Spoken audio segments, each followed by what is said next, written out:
Elect Donald Trump touts his skills as a deal maker, and even before setting foot into the Oval Office, Mr. Trump is already trumpeting new deals he says will boost the U.S. economy. So let's discuss with CNN global economic analyst and author of Makers and Takers, Rana Foroohar, and CNN business correspondent and host of Quest Means Business, Richard Quest. Great to see you guys.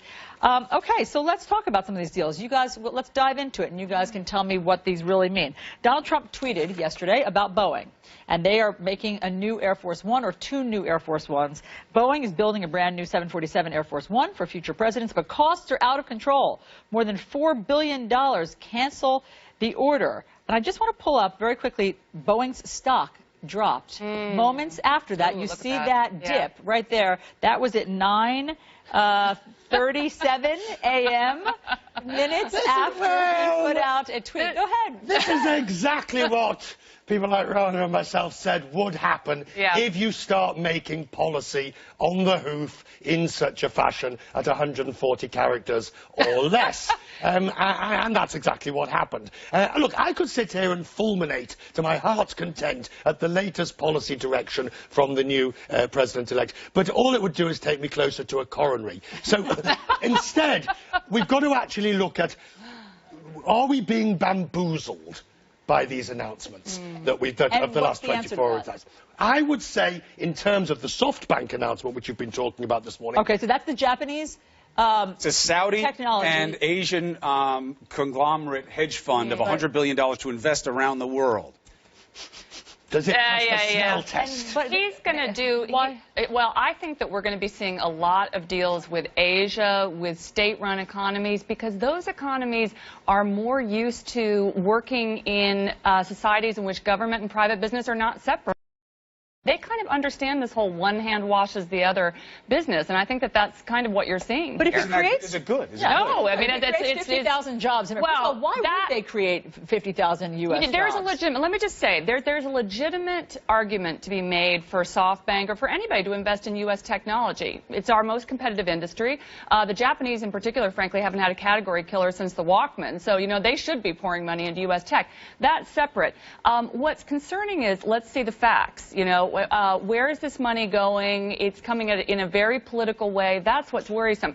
Boeing, though, I mean, another thing that's fascinating is Trump will often take a nugget of truth and embed it in something that's murkier. Boeing actually has a history of cost overruns. It has to be said. I mean, their 787 only recently made money. They had problems with all kinds of supply chain issues there. So it's this good is that not he's calling it out, right? I mean, it's not like this has never been. Well, it's arguably the method by which it's being done. That's it. There is a difference between deal-making and governing. But the method, true enough. But the method of the sell, okay, which Trump has led to his success on the corporate side, led to his success in the election, and just made him Times Person of the Year. It was just announced. Okay. Second on the list was Didn't want to say Hillary anything. Clinton. Oh, you knew it? You came here with breaking news. What did I tell you about swallowing leads on our set?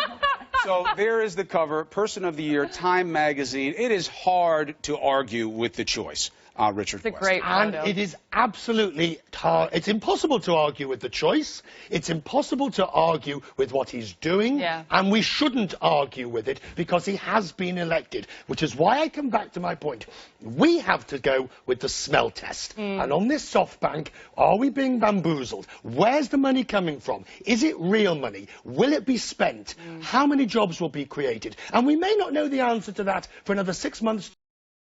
But it is our job to actually remember that today SoftBank announced, or yesterday they announced this.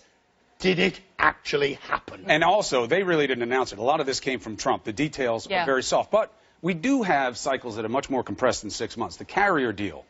Certainly a win. Any families that get to keep their jobs around the holidays, you've got to celebrate that, unless it is a misdirection play. You have the head of the Carrier Workers Union come out and say, it ain't 1,100 jobs.